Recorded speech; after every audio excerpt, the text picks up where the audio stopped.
What is going on, guys? Welcome back to the Rantin Review Pro Wrestling, and we got a lot to talk about today, man. New Japan Pro Wrestling had the New Beginning 2025 edition, a more apropos name for a card I've never seen before, because this definitely felt like a new beginning for New Japan Pro Wrestling, and I guess you can sum this up as the young guys finally are starting to step up, it seems. But before we get into that, I want to remind you guys that I've got a couple other channels over on the gaming channel. We do check out the best games coming out every single month in our compilation videos, and we also have Let's Plays. We are currently in the middle of a Let's Play of Soul Reaver, and we'll be moving on to some other games later on in the year, of course, in our back catalog. So check out the gaming channel if you're into gaming, if you like games, if you like people reacting to them and cursing a lot, then go check out the channel. But on to the New Beginning tour from New Japan, which has been an interesting tour so far. One of the highlight matches was El Phantasmo defending the TV title against Jeff Cobb. A lot of rumors about Jeff Cobb going around right now. He had some cryptic messages. He may be leaving New Japan, along with, we've seen this exodus of New Japan. It's still people kind of being shed off of the company. Could Jeff Cobb be the next one? Nothing's been confirmed yet. Some people do think that he might wind up going to AEW. He has performed there a couple of times before. Phantasmo also trying to put over the production crew of the company, at the same time kind of burying, quote-unquote, the company when he talked about Walker Stewart doing English commentary for the 12 people that are watching live. And I'm like, dude... I don't know if that's the best way to promote your company, but hey, what Phantasmo is, he's a child left behind for a reason. I don't know. But we get to the main show, the Edion Arena show. The last one is going to be there too, because apparently they are renovating the arena. So this will be the last time ever that you will see Hiroshi Tanahashi wrestle in the Edion Arena. So many memories, so many matches that are historical to his career. And they matched him up with Togi Makabe. And they had a match at this very same arena many, many years ago, right before I started getting back into New Japan again.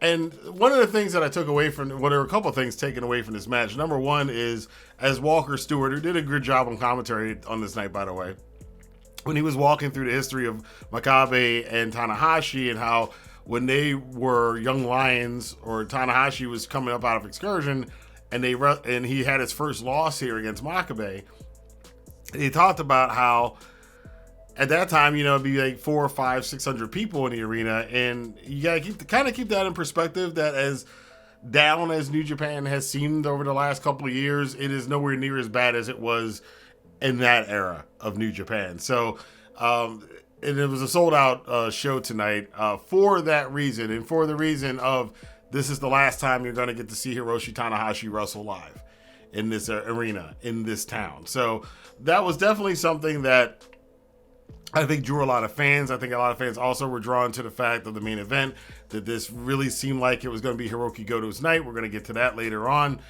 But the other thing that struck me in this match is that Tanahashi, the age, he may have been a year too late on picking that retirement. He had a couple about The one that was most notable was when he tried to hop over the top rope like he's always done. He's done ever since I've been watching Hiroshi Tanahashi for over about 10 years now. And he hopping over the top rope to go for that frog splash, and the high fly flow, he couldn't make it over the rope. And then he went through the ropes, and the crowd kind of gasped. But then Tanahashi gets up, and he eventually wins the match, of course, because this is his retirement tour. He will be retiring again, remember, next year around Wrestle Kingdom. So this, I got some thoughts on Tanahashi's retirement tour for the next year. Some opponents I would love to see him wrestle. Some he can wrestle. Whether or not that's going to happen or not, we don't know. But this was a shaky start to it. The performances and them getting lost a couple times, but it does show you that that age is now coming to an end. And again, remember, this is part of the reason, however, a lot of fans came to see the show. They probably picked up a lot of fans who who haven't been watching recently, but knowing that this is the end of Tanahashi's career and knowing that you're going to see Goto possibly win the world title finally, things that have carried over from the prior golden age that we just came out of, a lot of those fans are probably going to tune in just for that, and which leads into the rest of the night, because of that, a lot of eyeballs, a lot of old eyeballs going to be on a product that they haven't watched for a while, and these young guys, your Gabe Kidd, your Yota Tsujis, Kosei Fujita, Driller Moloney, these guys, this is their night to kind of show out. Sho Umino too, and we'll get to that in a little bit. But the first match, like I mentioned off of this, after the Tanahashi retirement tour, was Shingo Takagi in a singles match against Driller Moloney of the Bullet Club War Dogs. And as Moloney was coming out to the ring, I had this thought. I was like, this is probably the most important match of this guy's career at this point, because this is a perfect setup. His first singles heavyweight match on a major New Japan show. This is the biggest spotlight Driller Moloney has had in his career on him. And if he shows out tonight, again, with, like I said before, you got a lot of old eyeballs who are probably tuning into the show for Tanahashi's last match and Goto winning the title. They haven't seen much of you. Can you impress them? A lot of pressure probably on Driller coming into this match. Shingo, a consummate professional, Shingo got another good 5-10 years on him.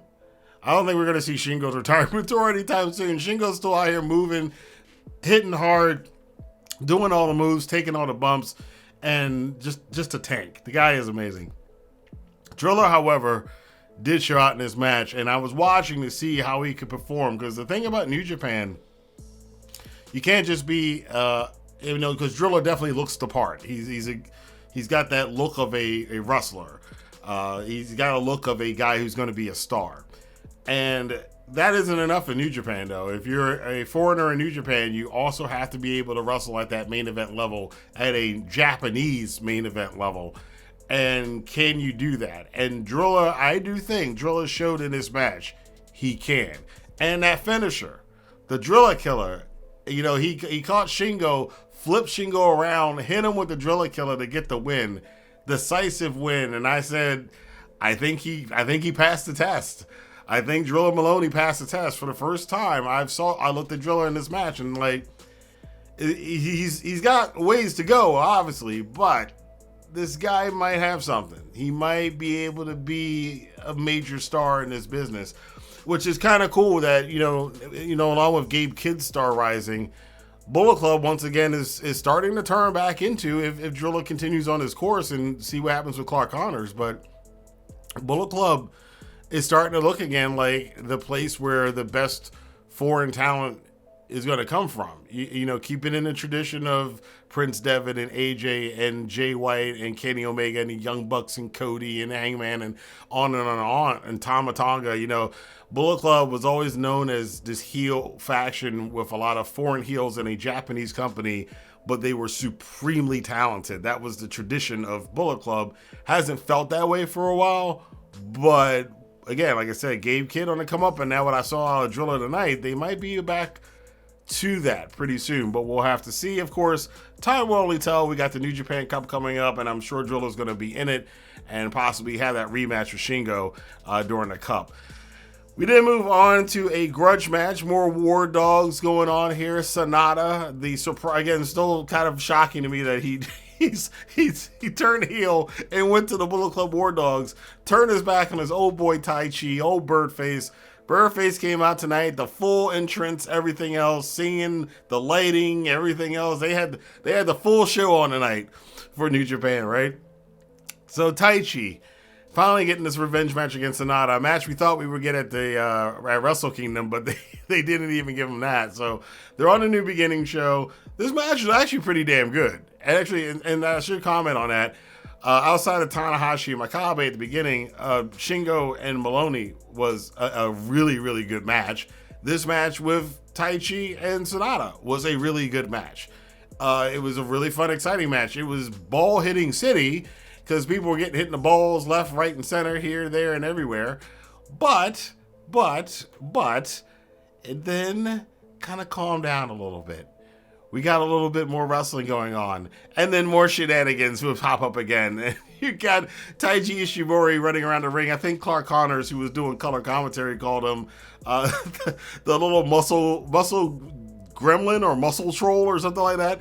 And you got Taka Michinoku, outside the ring doing Taka Michinoku stuff. So you have all of these combustible elements running around the ring. So this match, it's not a House of Torture style match, though. It's actually a entertaining heel match, and it's done very well. And Sanada, after about the 25th ball shot, he finally got the win over Taichi. And then one of the bigger surprises of the night, we were just talking about this guy as potentially being one of the new big three or big four in New Japan in the near future, and Yuya Uemura makes his return to make the save. You had some people trying to help out poor old Taichi. He was about to get hit in the head with this guitar from Sanada, playing the Jeff Jarrett role tonight, or the Honky Tonk Man, depending on your generation. And here comes Uemura. He clears the ring. Sanada goes out. And I'm like, oh, that's good. And you instantly set up Uemura for a fight against Sanada, which we all kind of knew was coming because Uemura has been out with injury since the G1 last year. He is been highly touted. He's very popular with the Japanese fans right now as one of the young guys. And even Gabe Kidd, I think, on a recent interview said, he kind of refuted some of the things some of us have said. He's like, Shota Umino is really not in this group. It's really right now, it's Gabe Kidd, Yota Tsuji, which I agree with, I put them in mind. But he said Uemura is the third guy in New Japan right now in that group, in the big three. So Uemura, who hasn't been, like I said, hasn't been around since last August, he's finally returned to New Japan, made a big speech to the crowd. He's coming back, and he's coming after Sanada. That's going to be a marquee match. How that's going to play out. And by the way, the new Sanada on the War Dogs, as weird as it is for him to be in the War Dogs, it actually has made his matches a lot more interesting, because his matches have been hella boring for the past 2 or 3 years. This was probably one of the more entertaining Sanada matches I've ever seen. Well done around the board. But that wasn't the only shocker of the new guys tonight. So we've got Drilla Moloney showing out as a new guy in that match. We got the return of Uemura getting a big spot to make his return. And again, you got some of these old fans watching, so you kind of want to grab them in. And another one of these young guys, Shota Umino, against the great O-Khan. O-Khan has been teasing, cutting Shota's hair. He sliced off a little bit of it here because, that's what the great O-Khan does.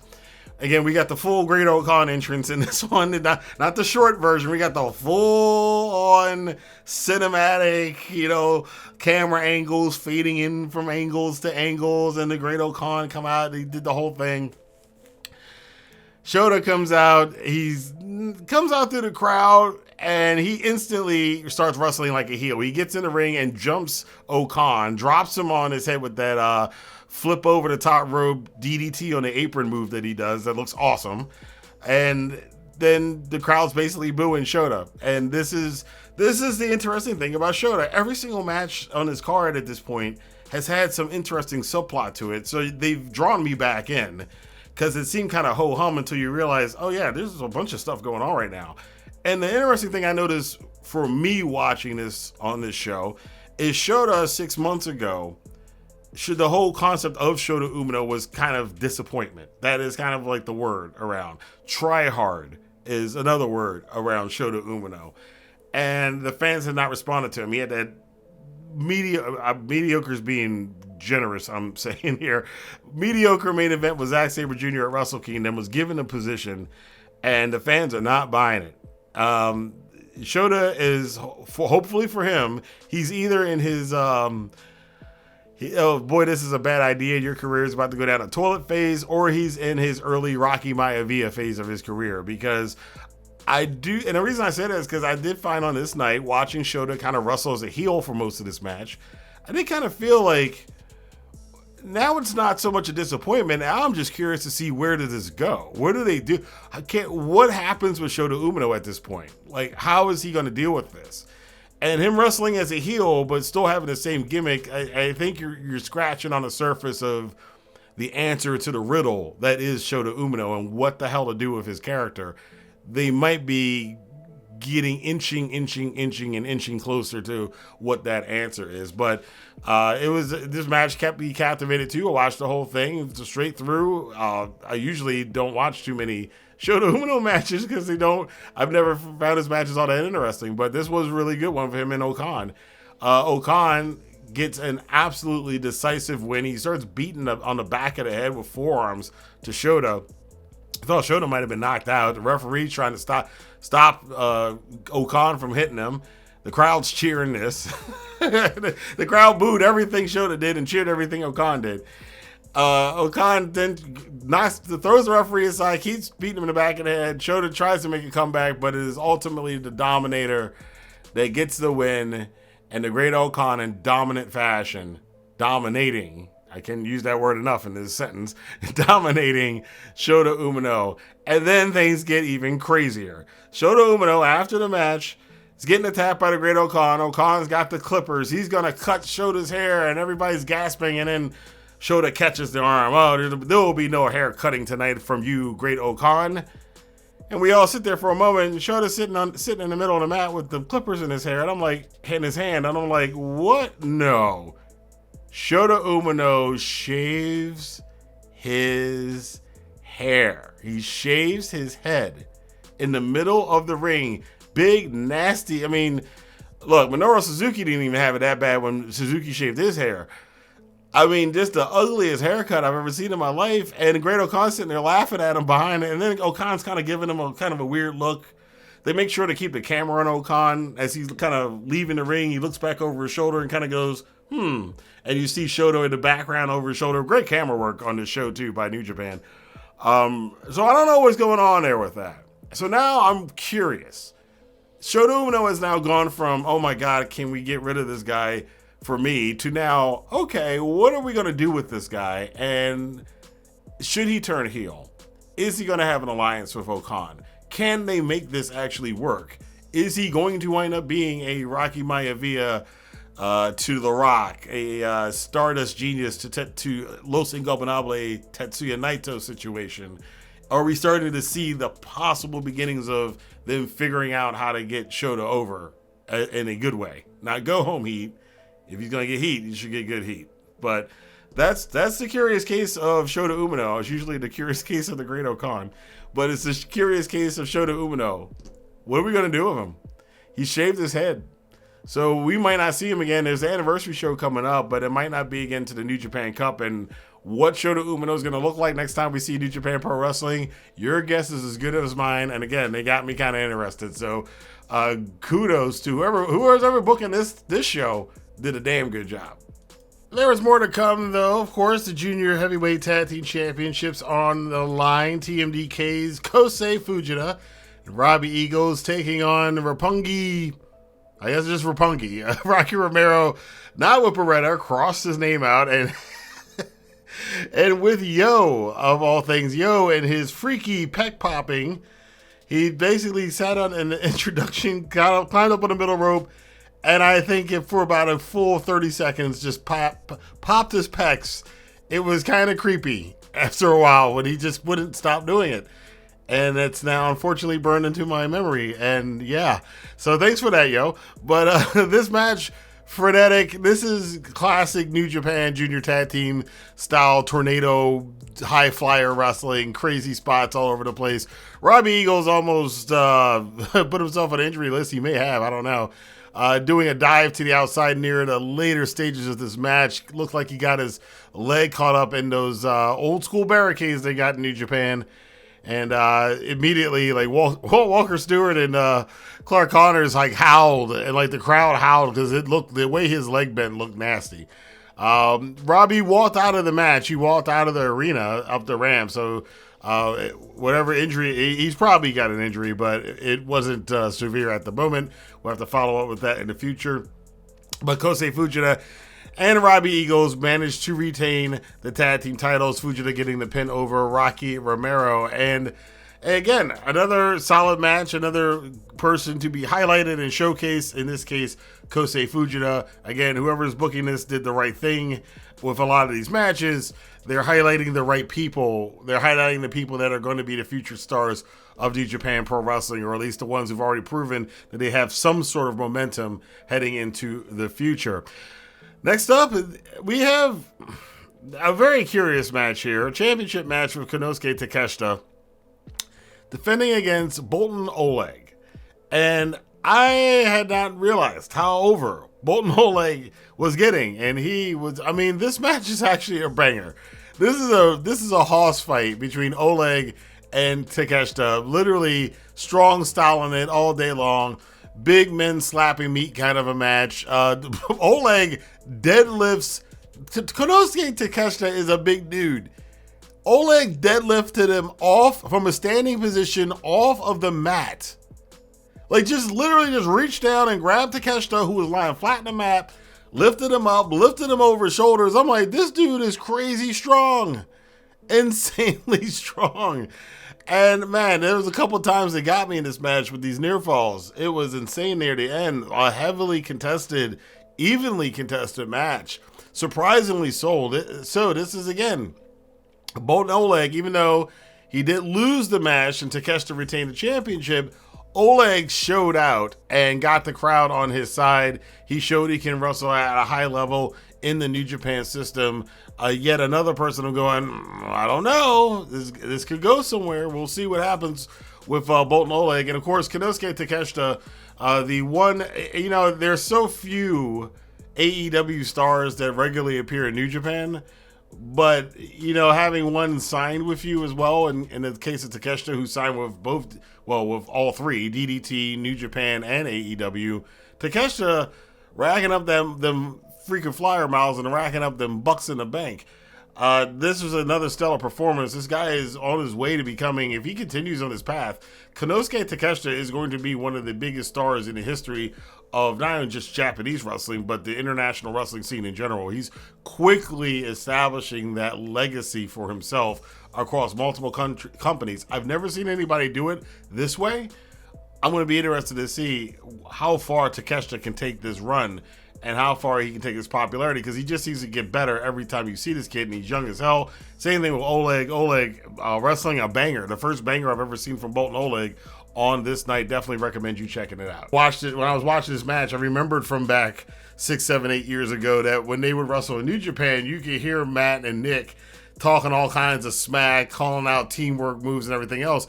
I think that was as big a part of their act that I hadn't realized had been missing for a long time. Again, it's just the interesting way in which, depending on the situation a wrestler is in, they may flourish, and some things about their game will stand out, where in another environment it is non-existent. So that being said, wasn't a long match, but it was your typical old school Young Bucks match.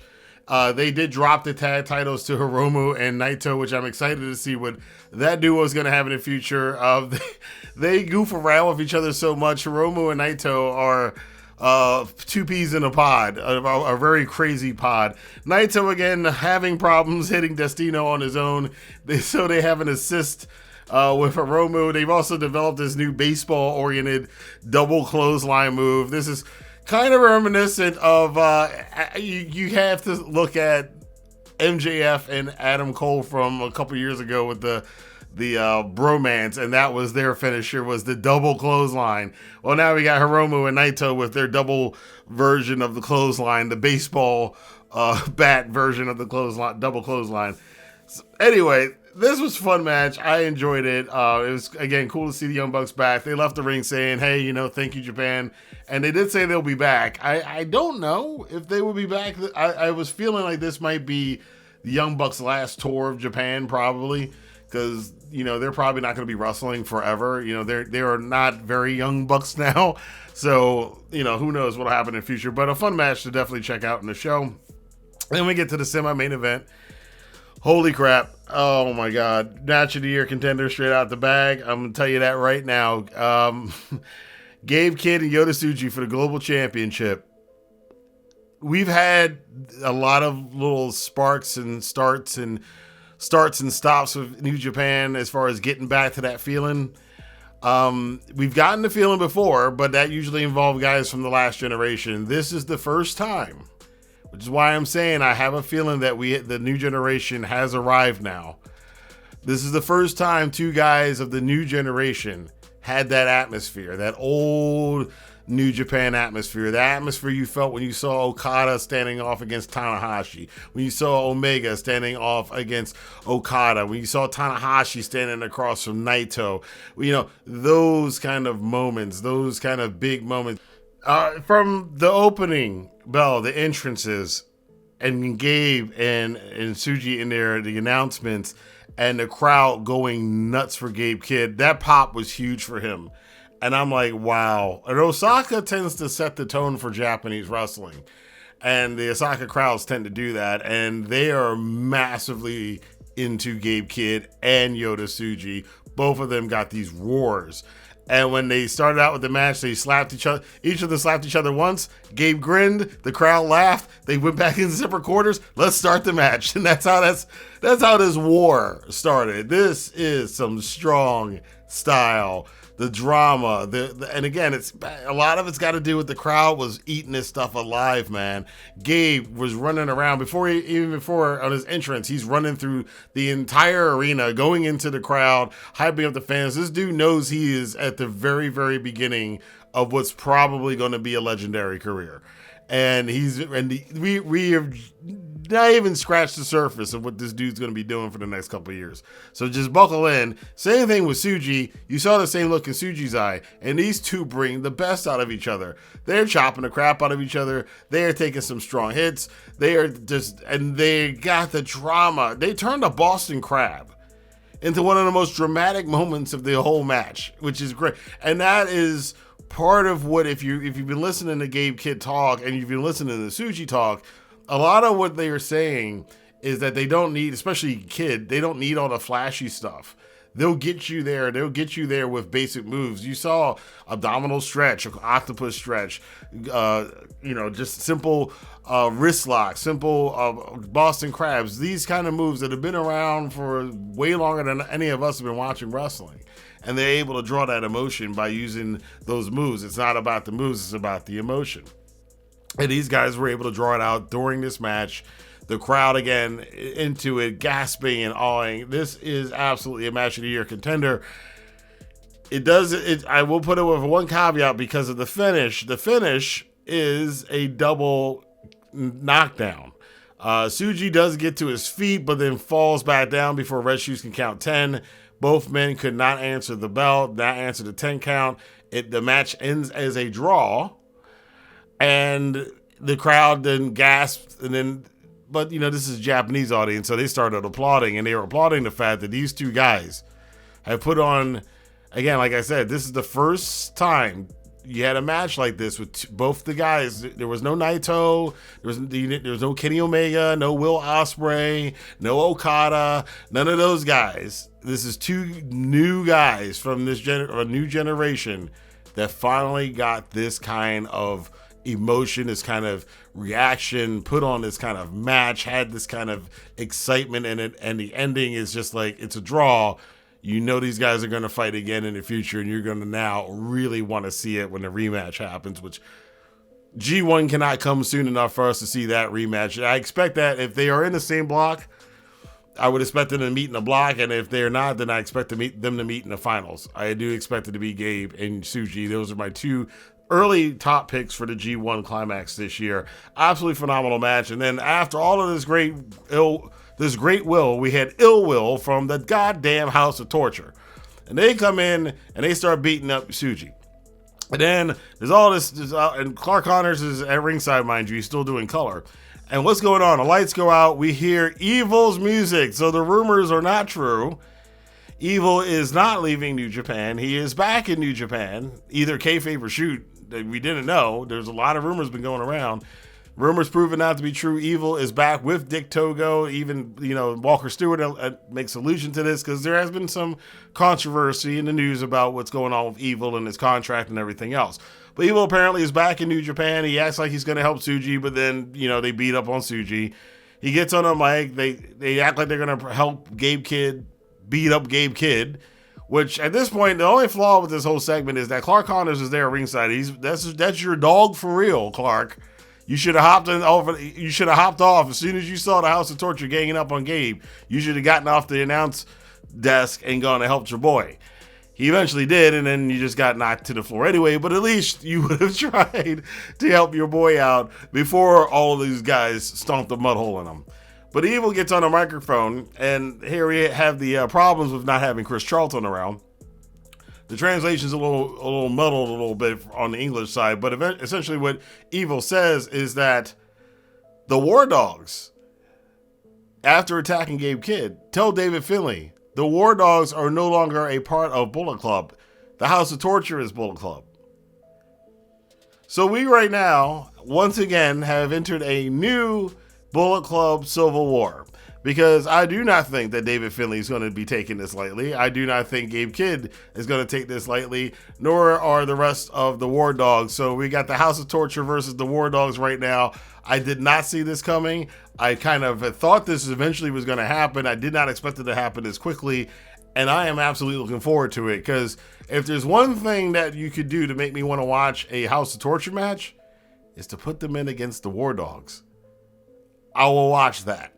So we got a lot of stuff opening up here, a lot to unpack with this. And Tsuji's also on the crap list here. And I wonder if there's going to be some sort of alliance between LIJ and War Dogs, or at least between Gabe and Tsuji at some point. They're going to probably be, they're starting out already, like, this could be the rivalry. This could be this generation's rivalry. Like Okada and Tanahashi were in a prior generation. This could be this. Or Omega and Okada, if you want to go there. This is the semi-main event. So at this point, I've already signed this show off as a win. And it does feel like a page has been turned to some degree, or at least is in the process of turning. But we have one more match to get to, not involving anybody new. This is a resolution of the last generation. Hirooki Goto challenging Zack Sabre Jr. for the IWGP World Championship. Zack, who himself was thought to never be able to win that championship, won it. Now Goto, who's tried so many times in this arena, so many times, and come up short. Would this finally be the night?